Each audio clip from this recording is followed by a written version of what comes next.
Want to commend Mr. Foster for his digital ID bill. I know it is running into some opposition, but ultimately, if we cannot identify ourselves in this new digital age, this will be a problem.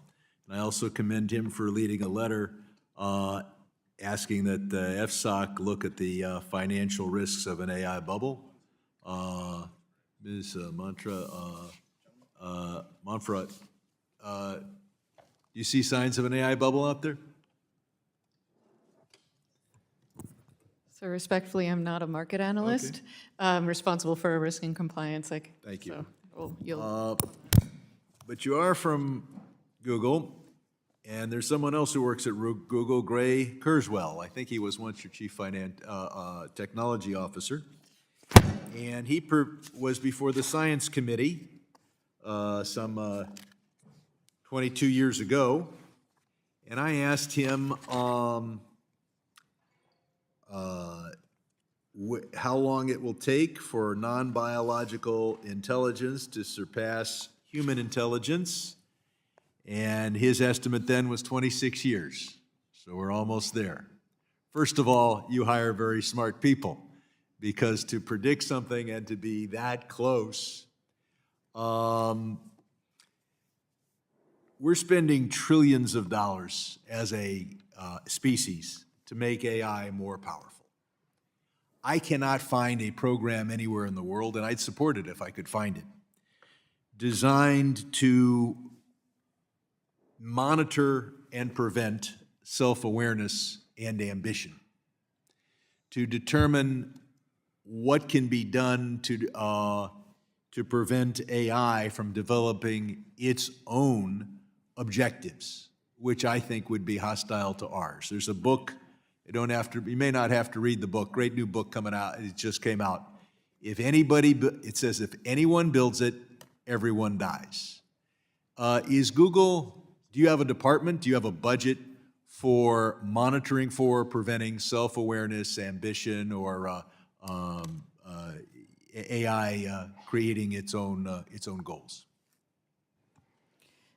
we invest a great deal in ensuring that the AI capabilities we're developing is in line with human values. I've always heard that, and then it comes but I can't find a single scientist who's looking for self-awareness and ambition. Obviously, you don't want criminals stealing our data or our money, and what you described fits into that category. Can you name one person whose job it is at Google to prevent AI from becoming a creature rather than a tool?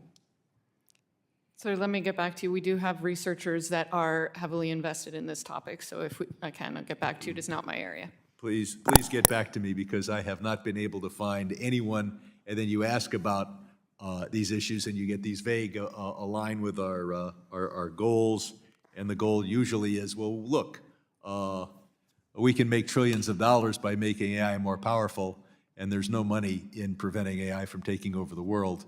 That's next generation's problem.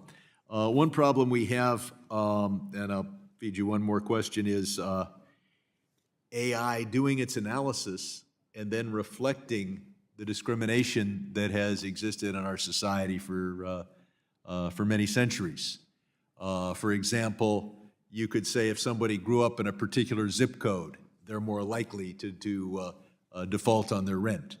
What do you do at Google to make sure, and I think there was another study that says if you want to analyze who's going to be successful at Yale, it turns out the best predictor is being named, I think, Jared, or some other name associated with the elites in our society. What do you do to make sure that the prejudices of the past aren't built into the computers that will control the world in the future? Thank you for the question. This is something we care deeply about, and issued our responsible AI ethics principles nearly a decade ago. And so our approach first is to ensure that humans are involved in the setting of the parameters, if you will. We're constantly designing, redesigning, and then monitoring to ensure that we have an unbiased approach, and we are always iterating. Do you have a program that prevents the zip code that you were born in from influencing the decision that's made. I know we look at those things to ensure that we don't, I will get back to you on a specific And program. I will ask everyone to get back to me on whether you're focusing on preventing AI from becoming a creature, and I'll yield back. The gentleman